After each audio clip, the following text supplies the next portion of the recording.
right. Whenever you're ready, Ro, let's get into it. All right. Wake Up, written by Delana Waldron. Exterior funeral home day. Interior funeral home. BJ is an overweight black man in his late 50s. He is deceased and lays in a casket that sits in the front of the room. Various seats are filled with people who are either crying or just quietly staring into space or staring at BJ's lifeless body. Cheryl is an attractive black woman in her late 40s. She sobs loudly and hysterically as she is comforted by a younger black woman daughter who's in her early 20s. An odd-looking man, brother, walks into the room. He is black and in his early 50s. The odd man is dressed sloppy. He wears baggy jeans, a black t-shirt, and sneakers. He looks malnourished and is missing teeth. Cheryl and some of the other people stare at him disgusted. They turn away, ignoring him as he quickly sits in the back of the room and sadly looks down and waits. Suddenly, a Caucasian man, lawyer, well-dressed in a business suit, enters and stands in front of the casket. He looks around the area of the casket as everyone stares at him bewildered. The lawyer politely smiles at everyone and then looks at his watch and waits. Cheryl sobs and whispers to her daughter, who then nudges a young, attractive man in his late 20s, son, sitting next to her. Hello, sir. Hello? Who are you? I'm your father's lawyer. Cheryl quickly collects herself. You're not his lawyer. I know his lawyer. You knew his lawyer. I'm his new lawyer. He fired the other lawyer. She gasps. What do you mean? Mr. Hallman has always been his lawyer. Our lawyer. Sorry, ma'am. That is what happened. Cheryl starts getting angry and looks at everyone. Do you see what I keep going through with that man? Even dead, he still wants to hurt me and his children. Cheryl starts wailing, and a tall, muscular black man dressed in a business suit walks through the room toward the lawyer. Cheryl quickly stops crying and looks surprised as she leans forward, trying to listen to the two men whisper to each other. The lawyer points to an area beside the casket, and the muscular man nods and walks out. And who was that? Another lawyer he hired? Does everyone see this? What's going on here? What are you doing? You're ruining my husband's wake. Oh, no, ma'am. This is what your husband wanted. Cheryl grabs her chest as if in pain and sobs loudly as her daughter consoles her. Some people in the room look uncomfortable or annoyed by her loud sobbing. The odd man in the back looks confused, but sadly looks down again. The muscular man walks in the room carrying a big screen television and sets it down on a table near the casket. Cheryl gasps and starts wailing loudly again, and everyone touches her to try to quiet her down. The son stands up frustrated. What's going on? We'll see. Once this gentleman is done setting up. See what? Sorry, sir. I cannot say. The son sits down enraged as Cheryl continues to sob. The muscular man finishes setting up and stands next to the television as if to guard it. Hello, ladies and gentlemen. I'm Mr. Weisenberg, BJ's lawyer. Part of his will and testament was to set up this television at his wake and... He hesitates with smiles. Let him take over the rest. Cheryl looks annoyed. He's dead. Everyone stares at her, surprised by her words, but the odd man sits up in his seat curiously. My husband is dead. He's right behind you. How can you let him take over the rest? Please, ma'am, calm down. I'm only doing what I was instructed to do. Instructed? Instructed. Why don't you let my husband rest in peace? She starts sobbing again, and everyone looks annoyed. Leave my husband in peace. A loud cackling laugh catches everyone's attention, and they look back, and the odd man is laughing loudly. Why don't you shut up? Laughing at my husband's funeral? You're so disrespectful with your alcoholic bum ass. The odd man quickly stops laughing and looks embarrassed. The daughter tries to calm Cheryl down. Don't calm me down. Cheryl stares at the odd man enraged.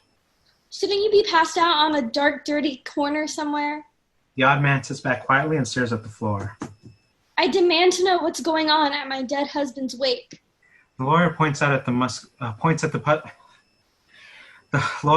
muscular man, and the muscular man presses play on the DVD player.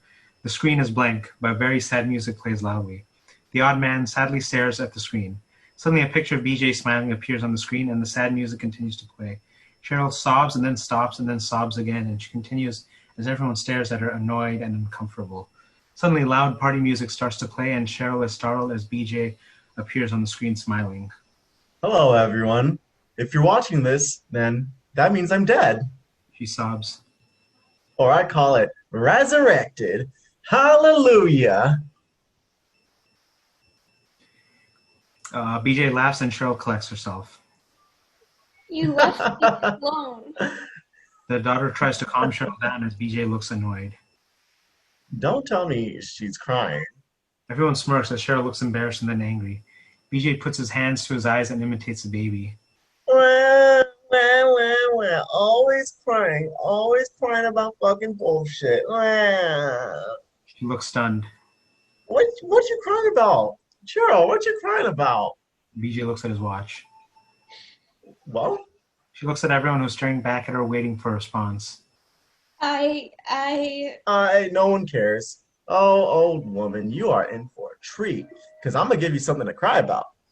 The odd man is stunned as he leans forward anxiously. What? How disrespectful. Before I start, I would like to say thank you for coming to my wake. BJ bows his head. That sexy dead man before you was a good man, a dedicated and loyal, sexy man, but the good Lord taketh him away to a better place, a way better place. What I mean is that even if the good Lord didn't want me and he sent me to hell, it would be a way better place than the hell that I dealt with on earth, or the hell called Cheryl. She gasps and looks at everyone stunned. I cannot believe what I'm hearing. I did so much for that man, and for him to disrespect and embarrass me like he just did is... Blah, fucking blah. Cheryl, no one wants to hear your whining. She whines over and over. Can't you respect my dead self and shut the hell up? She sobs uncontrollably as both her children comfort her. Okay, so let's start with Cousin Beatrice. An old woman in the mid-row gets surprised and leans forward.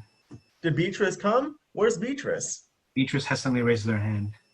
Cousin Beatrice. Now, why the hell out of all the days, months, and years you decide to show your face? You know, and I know, and everyone else knows, Beatrice didn't like me. Why Beatrice? Beatrice, why? Beatrice gets disgusted. Get the hell out of here with your two-faced ass. Nobody got time for your gossip? Beatrice looks at everyone surprised, and everyone stares at her disgusted. The odd man sits back, gloating and laughing. You're the reason why my mother and father broke up. You broke up a happy family, damn it. Beatrix so looks around stunned as BJ gets dramatic and moves so much on the screen. He keeps going off camera. You're still here. Get the hell out of here. Beatrix quickly stands up embarrassed and starts to walk out. The odd man nods proudly as the old woman leaves. Cheryl looks at the lawyer angry. What the hell is this? He smirks and shrugs his shoulder. Cheryl turns away disgusted. Larry? Rita? John? Two people stare at each other surprised. Get the hell out of here. One of the men stick their middle fingers up and BJ gets dramatic and acts like he's going to take off his belt to hit one of them with it, as the odd man laughs hysterically. I don't even have to say why. You motherfuckers know. Three people get up and leave. All I had to say is, don't ever go to high school with those fuckers. They'll sell you out in a minute. Other people start getting up and leaving the room as well. Cheryl stands up nervously and tries to stop them, but they storm out of the room. Now, for my lovely royal She stops crying and stares at the screen. dog, Rick, who couldn't be here today because my stank wife, Cheryl, sold him to a puppy mall. She gets angry and BJ gets close to the screen and whines loudly. Rick James, Ricky, I love you, boy. I love that horny dog. You never wanted me to be happy, huh? Cheryl, huh? She looks disgusted. He was old. That was the love of my life, Cheryl, and you took him away from me. BJ collects himself and fixes himself on the screen. Cheryl, I had to deal with your fakeness all these years. Cheryl looks surprised. Don't look surprised and innocent. Everyone knows you married me for my money. For whatever I had anyway. No, I didn't. I loved BJ with all my heart. How dare you? You all have no right to judge me. BJ stares at the camera and annoyed for a long time. Blah, blah, and motherfucking blah. The children know and believe me. The odd man laughs hysterically in the back and cannot catch his breath as Cheryl stands up angry. You shut up, because you didn't make it easier for him. He stops laughing. I worked hard. Very hard for that money. Long nights, very long and hard days working to support you and the kids. The children look embarrassed. The only reason why I stayed with you was for the kids, and even that I regret. Those ungrateful, spoiled little assholes. She touches her head, shocked, as her daughter and son stare at each other, stunned. What I had to deal with when my son went to college for 2 years and didn't learn shit, all he learned was how to almost drown his own vomit and get an alcohol poisoning from one of his frat parties and eventually get expelled. You wasted thousands and thousands of dollars of my hard-earned work and money, you ungrateful little fucking shit. His son looks unembarrassed. You didn't even say sorry and I'll make it up to you, Dad. Nothing. His son stands up angry and grabs his Caucasian girlfriend's hand and starts to leave. Yeah, that's right. Get out of here. You're a fucking loser like your mother. Go use your girlfriend for her money. Girlfriend stops and stares at the television. Yeah, you heard me right. He's using you for your money too. He told me himself. Girlfriend pulls her hand away and walks out angry as the son runs after her. Turn that off. Cheryl stands up and walks over the television, but the muscular man steps in front of the television to block her. Yeah, you all can't touch shit either. I made sure I hired a bodyguard for this here television in case you all had any ideas of turning me off. She slowly sits back down. For some reason, y'all think I'm stupid? I play stupid, but I know what's going on around me. Right, Tisha? The lawyer leaves the room as BJ's daughter looks at Cheryl nervous. The odd man leans forward and listens anxiously. You've been stealing my money out of my bank accounts, writing checks under my name. Daughter nervously shakes her head no. Yeah, somewhere for your mother. I have to say, you're a very good forger. At first, I thought someone maybe drugged me and made me sign. But no, I didn't go on a Caribbean cruise or go shopping on Fifth Avenue. BJ pauses and stares at the screen. My lovely, sweet daughter who turned out to be just like her mother, using her daddy for money while I practically killed myself to support the three of you? You all drained me of my blood, sweat, and hard-earned money. Cheryl and her daughter looked unembarrassed. Everyone. My family's blood-sucking leeches, and guess what? Mother comes back in the room with an envelope and gives it to the daughter. You're gonna have to pay all that money back. BJ has a big smile on his face as Cheryl grabs the envelope out of her daughter's hand and opens it. She gasps and starts crying to her daughter. You're being summoned to court. She stands up, shocked. You gonna learn today. One man smiles proudly as everyone looks disgusted and starts. Both Cheryl and her daughter start sobbing loudly. No, not my baby, not my baby. You better shut up, Cheryl, or you'll be next. Her daughter runs out crying and Cheryl falls back in her seat shocked. Cheryl, you done fucked with the wrong person and for too long. She stands up enraged. Go to hell, BJ, go to hell. I can't hear you, Cheryl. I'm dead, remember? You killed me with your bullshit. You and the kids. No more, Cheryl. You ain't gonna get me dead or alive. Cut off. She shakes her head no and the bodyguard escorts her out. You owe me, dickless piece of shit. Get the hell out of here. Cheryl leaves the room and BJ starts dancing to party music, but suddenly stops. Is everyone out the room? The bodyguard and the lawyer stare at the odd man. The odd man looks uncomfortable as they stare at him. Brother, are you here? Odd man is surprised and leans forward in his seat. Yes. Brother, I know you're here. BJ's brother quickly gets up and sits closer to the television.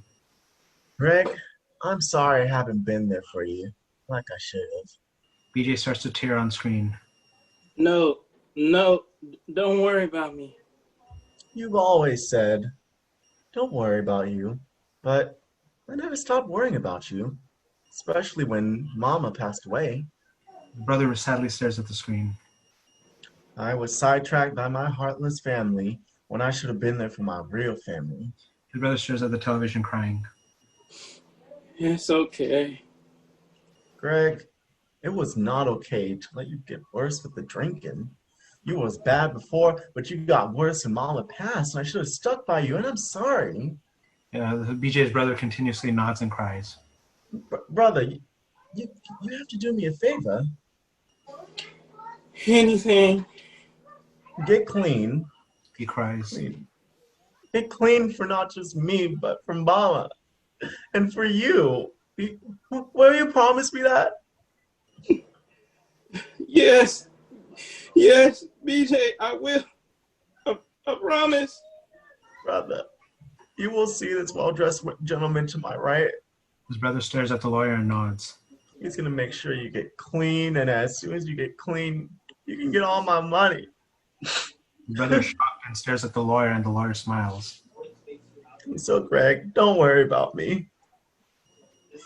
Yeah, I'll make you and Mama proud. I swear.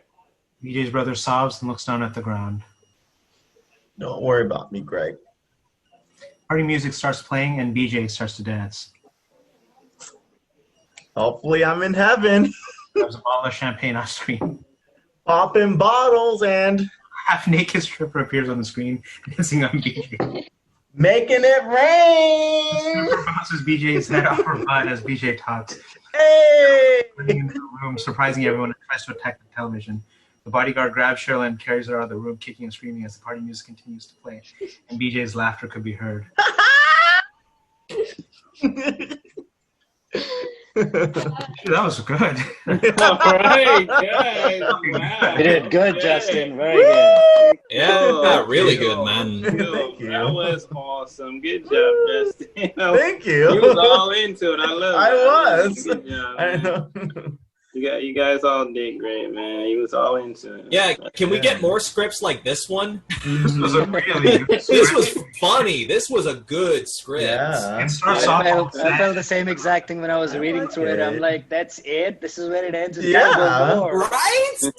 Yeah. Throughout the whole thing, I was wondering how will it possibly end. I knew it had something to do Right. with the odd man, and then Yeah. Yeah, that's basically what happened. He faked his death and came back and pretty much made everybody look stupid. So that was- Oh, is that what it is? Do you He's know actually the whole dead. No, I synopsis of think- it? No, I think Huh? he's actually dead. he's dead. I'm He's in pretty the casket. Yeah. He just planned it really, really well. Like, Right. yeah, he planned it. It was all. Yeah. like the Saw guy, like John. You Kramer. got, you got, yeah. He's Yeah, very I addictive. thought Randy knew what's happening next. Also, Damn, when you Randy, said that was that. probably the best performance so far. I tried. I couldn't shed a tear, but I know. I covered my face. You were into it. Wow. I'm not And that Jordan good. Hair couldn't stop Cheryl laughing in too. between it all. Yeah. I was like, oh dang, he was dancing there. Yeah, no, So, I hope this gets made. I definitely would be down. Mhm. Yeah. She's in New York, right? yeah, she is. I think it would be good to send this to her so she can see. Yeah. Oh no, yeah, definitely he's would send recording it this to me conversation. right after. Yeah. Yeah. Yeah, I All think right. we all should Well- let her know. Delana, it was a great script, so we Yeah. hope we get to read the next of it too once you see the recording. Right. Mm-hmm. Right on. You leaving, James? Yep. Yeah. All right. Thanks, See you guys. He's man. going to. See you, Bye. James. Bye. All right. Thank you, everyone. I'm going to go too. Oh, later. All right, Justin, All did right. good. Later, man. Thank you. See you next Later. week. See you next week. Bye. Bye. Hey, you leaving, Jordan? Yeah. So is this every Tuesday and Wednesday? Yeah. Something like that. Yeah. Okay. Whenever we have Is that enough. okay with you? Yeah. That's good. If you're writing anything, Um, so that you As know. far as right now, it's just you and Candace for the female roles. I'm trying to get some more females, so Randy, I'm gonna hit you up with one girl. She's here in LA. She might be interested. okay. So you don't have to worry about like reading every day, but yeah, I try to at least keep it female, and male. Yeah. But it's like a dominant male group right now, so like you saw yesterday, a guy read it all in these rows. So Yeah, we're gonna reach that territory. Hopefully not. Hey, I thought we were gonna flip the roles. Remember, like the men were gonna do the women and the other way around. Remember, we wanted to try it one time. I think we should. That would be kind of. I think that it'd be was only fun. like plan B if like somebody didn't show up. That wasn't like I didn't mean the whole flip flop. Like I meant like one person, because people wasn't showing up. That's how that topic came up. So I think we should the still try it lady one time, started see how fun dropping it turns out, out.